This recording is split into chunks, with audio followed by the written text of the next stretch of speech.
Gaib dibenturkan dengan yang katanya ulama pribumi. Ulama pribumi dibenturkan dengan yang katanya migran Yaman. Saudara, padahal semuanya sama-sama berjuang, semuanya sama-sama pewaris Nabi, semuanya sama-sama pejuang Islam, pejuang NKRI, saudara, betul. Assalamualaikum warahmatullahi wabarakatuh. Alhamdulillahirabbil alamin. Assalatu wassalamu ala nabiyina Muhammadin wa ala alihi washabihi ajmain. Amma ba'du. Teman-teman yang dimuliakan Allah Subhanahu wa taala, kita bertemu kembali di channel Cahaya Hidayah. Nah, teman-teman, jadi di video kali ini saya akan mereaksi kembali, yaitu membagikan video tentang terkait yaitu Hanif Al-Attas dan para Habib-Habib Alawi itu sekarang ini mulai ketakutan ya, dan takut diusir oleh yaitu kaum muslimin yang ada di Indonesia ini ataupun kita sebut pribumi. Oke ya teman-teman ya. Namun saya ini tidak membedakan ya mau pribumi mau pendatang, tapi kita ini semua sama. Tapi kenyataannya ya teman-teman ya, seperti oknum Habib-Habib Alawi ini kalau berceramah itu selalu memprovokasi kaum muslimin ya, pengadu domba dan lain-lain. Apalagi ceramahnya itu isinya hanya yaitu meninggikan dari golongan-golongan mereka, berbangga-bangga dengan nasab. Saya ini loh cucu Nabi, kurang lebih seperti itu. Nah oke teman-teman, kita nggak perlu banyak lagi ya teman-teman. Kita langsung saja pada intinya, kita langsung saja mari kita simak video tersebut. Nah teman-teman, jadi saya akan tampilkan yaitu video dari teman kita, yaitu dari channel Nasirus Sunnah. Oke teman-teman, mari kita simak videonya ya. Assalamualaikum warahmatullahi wabarakatuh. Kita bertemu lagi di channel Nasirus Sunnah. Kita simak lagi teman-teman. Sepertinya Hanif Al-Attas ini kumat lagi penyakitnya ya. Ngamuk-ngamuk, berteriak-teriak, merasa klan Ba'alawi ini diadu domba dengan para kiai, para ustadz pribumi. Ya selalu alasannya seperti itu, karena tidak menerima kritikan ya terkait nasabnya, kemudian doktrin-doktrin sesat mereka, ya cerita-cerita khurafat mereka. Itu mereka anggap sebagai sebuah adu domba antara kiai pribumi, ustadz pribumi dengan klan Ba'alawi. Padahal ya adanya kritikan karena ada fakta dulu teman-teman. Tidak mungkin ada asap sebelum ada api teman-teman. Dan jelas kalau kita melihat ya, menyimak dari video-video doktrin sesat dari kalangan Ba'alawi ini ya, jelas ya para kiai, para ustadz pribumi ini merasa tersulut teman-teman. Bayangkan ada Habib mengatakan bahwa kaki seorang Habib yang ahli maksiat, yang tukang narkoba jauh lebih baik dibandingkan dengan kepala seorang kiai. Bayangkan ya, kemudian ya belajar kepada satu Habib yang dungu, yang bodoh, itu jauh lebih baik dibandingkan ya belajar kepada 70 kiai yang ahli. Bagaimana orang nggak tersulut teman-teman ya.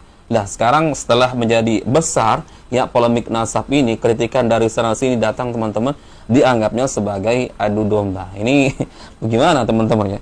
Kemudian tak lupa juga ya Hanif Al-Attas ini berdongeng ya. Dia bercerita di dalam video ini ada seorang kiai yang sangat menghormati para habaib, sehingga ketika akan bertemu dengan para habaib, belum bertemu secara fisik, masih habaibnya dari jarak yang jauh ya, beliau mengatakan sudah mencium bau Rasulullah SAW yang akan datang.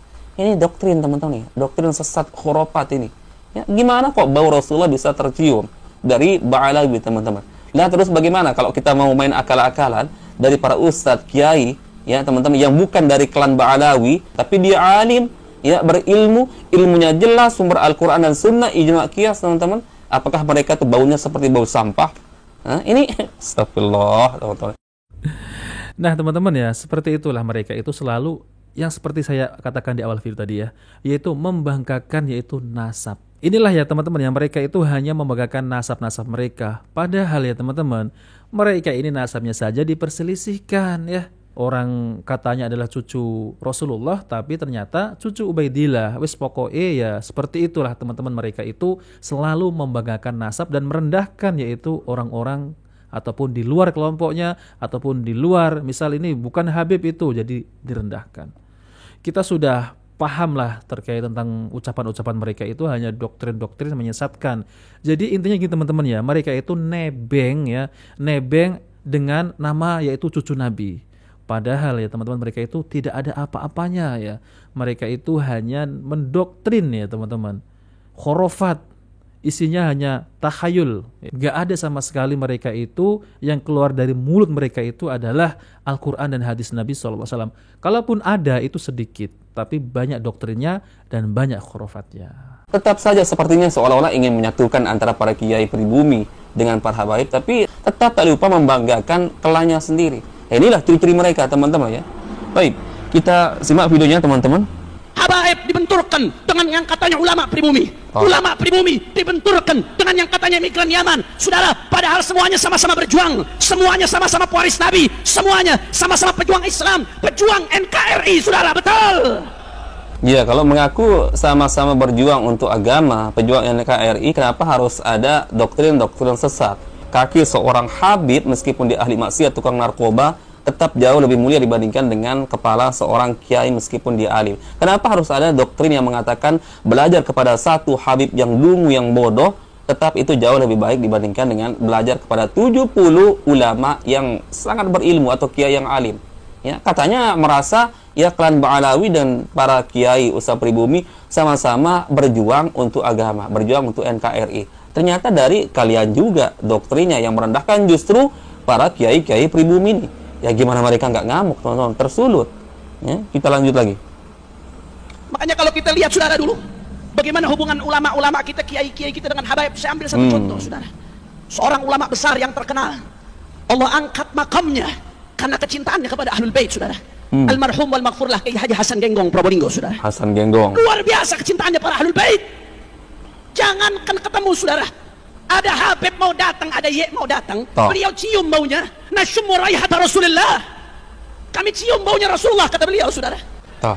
Doktrin lagi, teman-teman, ya, khurafat lagi. Bagaimana ceritanya bisa mencium bau Rasulullah? Lah emangnya kamu pernah berjumpa dengan Rasulullah?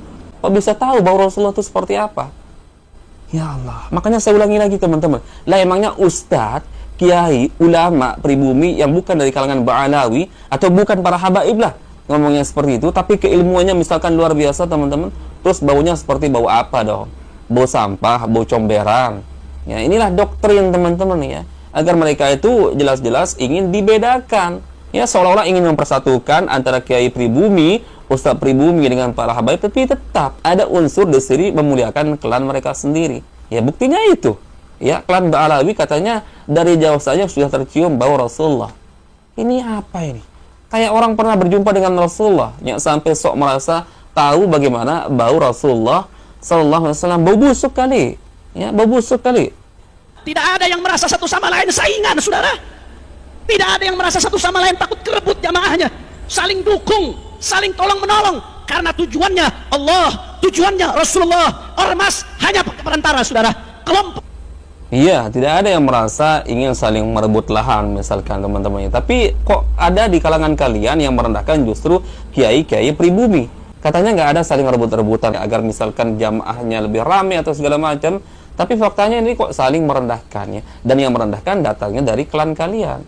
Ini gimana, teman-teman, ya? Hanya perantara, majlis hanya kendaraan. Al-ghayatul quswa, tujuan paling tinggi adalah Allah dan kekasihnya Sayyiduna Muhammad Sallallahu alaihi wasallam. Karena itu, saudara, kadang-kadang perbedaan pendapat itu nggak membuat kita ribut. Kadang-kadang yang bikin ribut ini perbedaan pendapatan, saudara. Betul atau tidak? Betul atau tidak? Oleh karena itu, saudara, saya ingatkan dari tempat yang berkah ini, tempat persatuan, tempatnya Al-Habib Saleh bin Muhsin Al-Hamid. Saya ingatkan, ittaqillah. Hati-hati yang megang-megang di media sosial, yang suka bentur-benturkan ulama dengan habaib, kiai dengan habaib. Siapapun Anda, hati-hati.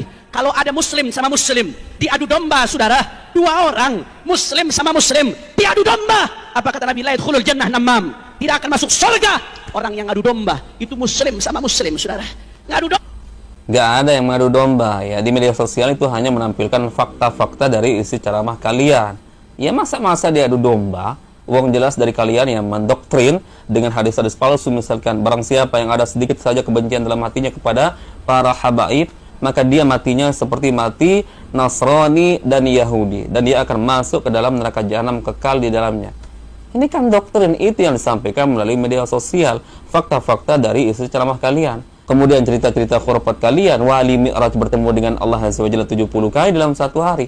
Nah, ini khurafat sesat nyata, mengalahkan mukjizat Rasulullah SAW yang seumur hidupnya hanya mi'raj satu kali bertemu dengan Allah Azza wa Jalla, itu pun tidak bertemu secara langsung, teman-teman, ya. Kok bisa, ya, manusia di akhir zaman yang jaraknya 1400 tahun dengan Rasulullah lebih hebat daripada Rasulullah, lebih mengungguli para sahabat Nabi, yang mana mereka ada yang dijamin surga. Ya, kan ada tuh, ya, khurafat para habib yang mengatakan ada karamah seorang habib yang diizinkan masuk ke dalam surga.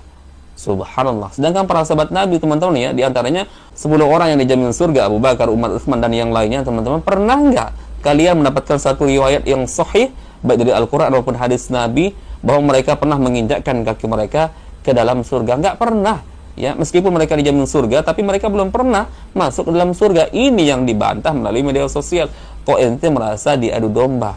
Berarti ente ini nggak siap menerima fakta-fakta kesesatan dari isi ceramah kalian ya. Semenjak adanya media sosial, teman-teman, dengan merebaknya seperti ini, kalian bisa paham mana itu namanya doktrin, mana itu cerita-cerita khurafat yang mungkin selama ini kalian anggap bahwa itu adalah sebuah karomah, teman-teman ya. Ternyata setelah kita bahas, setelah kita ulas, kemudian kita bandingkan dengan mukjizat para nabi, lah kok ini mengalahkan mukjizat para nabi, kok bisa mengalahkan kemuliaan para sahabat nabi yang jamin surga. Maka dari situ akal kita, akal kalian terbuka bahwa selama ini yang kalian anggap sebagai karomah, teman-teman, ternyata itu adalah cerita dusta, teman-teman. Nah, teman-teman yang dimuliakan Allah Subhanahu wa taala, jadi itulah ya, Hanif Al-Athas ini sudah mulai ketakutan dan sekelompok oknum Habib Alawi juga merasa ketakutan ya, teman-teman. Ya, kalau orang-orang kaum muslimin yang ada di Indonesia ini yang selalu direndahkan, yang katanya yaitu adalah satu Habib yang bodoh lebih mulia daripada 70 kiai, ya ini adalah doktrin ya, teman-teman. Ini adalah perkataan yang sesat dan menyesatkan. Nah, maka dari itu ya, teman-teman, otomatis ya tetap kaum muslimin ya yang ada di Indonesia ini, terutama adalah para santri, masa kiai saya seperti itu kan ya, digitukan ya, direndahkan oleh oknum Habib. Ya ini nggak boleh seperti itu ya, teman-teman.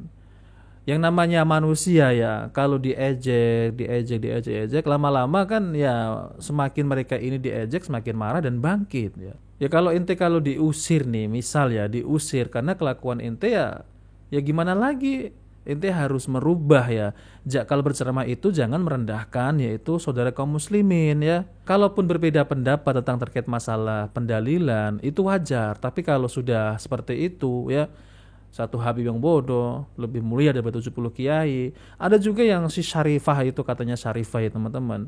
Ya, itu juga mengatakan demikian ya, yaitu satu Habib yang bodoh katanya gitu kan. Sambil marah-marah itu ya, karena bapaknya itu katanya dibilang Habib palsu, lalu kemudian si Syarifah ini marah-marah kepada kiai ataupun ustadz, didatangi, lalu kemudian siram pakai air, mengatakan bahwasanya katanya itu satu Habib yang bodoh, yang bejat, itu lebih mulia daripada 40 kiai katanya gitu. Ini hadis dari mana ya, teman-teman? Saya itu juga geram ya. Kenapa mereka ini dengan entengnya mengatakan bahwasanya ya barang siapa yang membenci Habib lah ini itu. Saya itu aneh, mereka itu mendapat dalil dari mana itu. Jadi mengklaim ya itu alasan nama Rasulullah SAW ya, tapi itu bukan dari Rasulullah.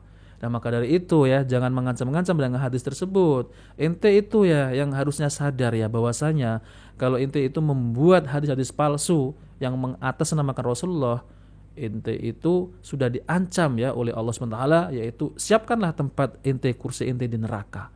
Nah, kurang lebih seperti itu ya, teman-teman. Jadi apa yang kita tampilkan di YouTube, di video ya, itu semua adalah fakta ya, bukan rekayasa, bukan editan. Jadi yang kalian ucapkan itu ya memang fakta. Seperti itu. Ya kita harus ya menunjukkan buktinya. Oh, seperti ini, bantahannya seperti ini. Itu khurafat. Ah, itu bukan karomah. Itu itu karangan bebas. Nah, seperti itu. Nah, oke teman-teman, jika video ini bermanfaat jangan lupa like dan subscribe di channel Cahaya Hidayah. Wabillahi taufiq wal hidayah. Wassalamualaikum warahmatullahi wabarakatuh.